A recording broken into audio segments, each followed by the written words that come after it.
Preview. आपण त्यांना शुभेच्छा देऊया.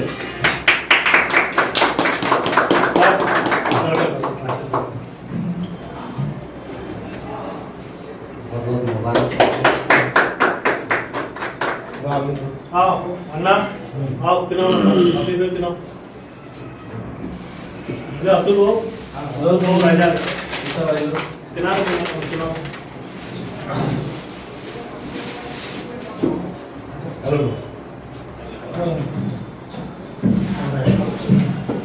सर बहुत शुक्रिया वंडरफुल अच्छा काम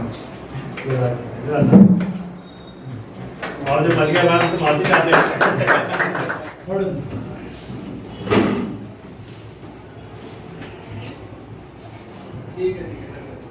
Basically, the order under challenge was the circular issued by the university dated 12th of February 2020, whereby it was decided by the university that they are going to change the method of examination.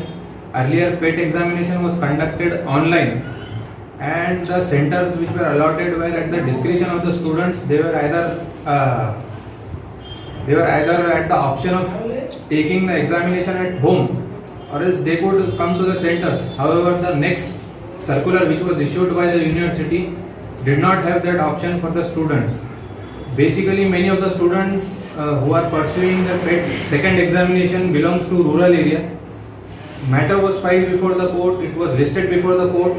Court considered all the factual and law points in that matter and finally came to the conclusion that university shall provide all the basic necessities and will follow the SOPs, and the students, university will take care of the situation that students are not directed to go to far places for conducting of for writing their examination.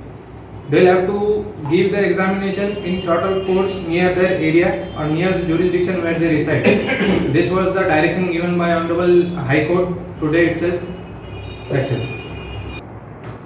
आज doctor बाबा साहब अम्बेडकर मराठवाड़ा विद्यापीठ की पेट exam 2 के सिलसिले में हमारे ईसा Yasin foundation की ओर से ईसा यासीन और विद्यार्थी संगठन की ओर से एडवोकेट अतुल कामले, इन्होंने हाई कोर्ट के अंदर एक याचिका दायर करके उस याचिका में ये डिमांड की थी कि जिस तरीके से यूनिवर्सिटी ने 30 दिसंबर 2020 में परिपत्रक निकालकर सर्कुलर निकालकर जो बात रखी थी कि सभी स्टूडेंट को ऑनलाइन तरीके से घर से पेट की एग्ज़ाम देना आएगी, इस तरीके का वो सर्कुलर था।